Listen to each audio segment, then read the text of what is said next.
Many of you women are not really what you think you're cracked up to be. Like, some of y'all are really not great people to be in relationships with. Y'all know I work with couples every single day, and I'm gonna go ahead and make a list of everything that I have to work through. First things first, quit coming into relationships trying to make a man secure your insecurities. That's your job. If you lack confidence, if you have low self-esteem, if there's still trauma that you're operating in, if you're self-critical, if you're judgmental when it comes to yourself, if you blame yourself, if you're still operating in guilt and trauma and everything else, baby, that's for you to handle, not him.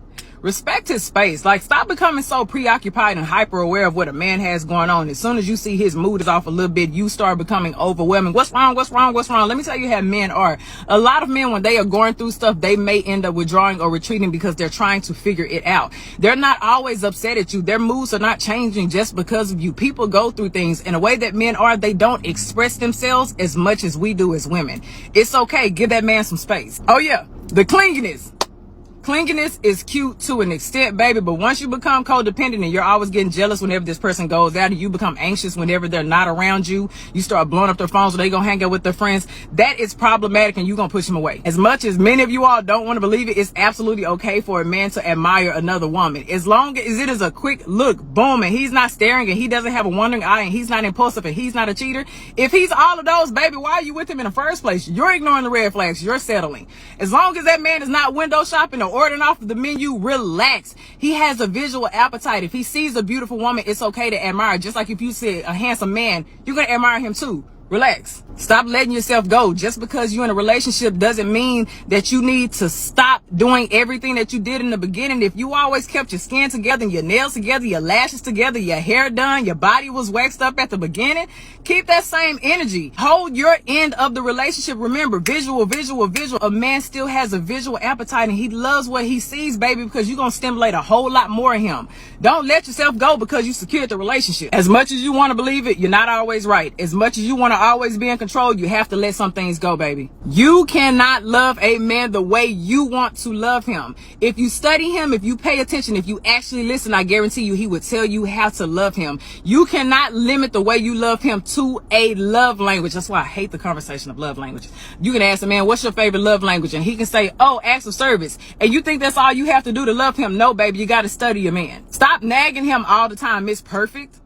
Okay, quit always expressing your dissatisfactions. If you see he's putting in efforts in other places, please uplift those efforts. Acknowledge him. Show that you appreciate that. If it's something like a pet peeve, baby, compromise. I know a lot of women have a hard time compromising. Baby, you got to find a middle ground. Sometimes it's just not worth you bringing up a dissatisfaction. A lot of you all just be nagging. You're pushing that man away. It's okay. He's not always going to fit your idea. He's not always going to satisfy you in every area. Baby, I promise you, every trait that you may have on your beautiful checkoff list, he may not measure up to every single one of them. That's why you have to be selective. But stop nagging all the time. You can't read minds and you can't predict the future. So stop trying to interpret things and stop trying to jump to conclusions. Baby, it's not healthy. It's a distorted way of thinking, and it will kill your relationship. Being independent is okay, but why do you have to be so independent that you're unreceptive? Men love to be needed. If you're so independent that you won't even allow him to help, what is he there for? Stop involving everybody in your relationship. I don't care if it's friends or family. They have no place to be in your relationship. So stop involving them. Their opinions do not matter. Their advice does not matter. They are not the person that you were sleeping with. Relax. You think you're doing something when you're comparing your man to everybody else. You're comparing your man to your best friend's husband, yada, yada, yada. And now he's pretending to be something that he's not. That's very uncomfortable for a man.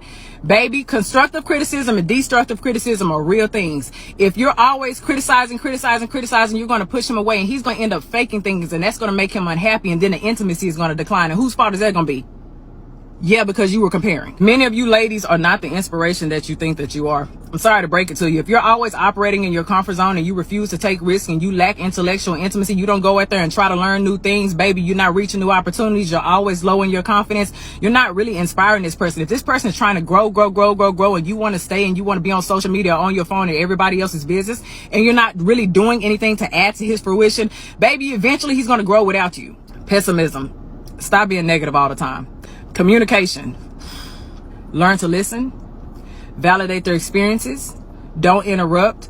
You know what? The list can go on. Just work on your communication, baby, okay? Now, I know some of y'all gonna get to the end of this video and be like, Look, if you want a healthier relationship, start taking criticism. Take each piece. If it applies, and let it apply. If it doesn't, then go on about your business. But if you want a healthier relationship, if you're dating, if you're a girlfriend, if you're a wife, whatever it may be, you want a healthy relationship, baby, take the criticism as constructive. Take it as a learning tool. Use it and change.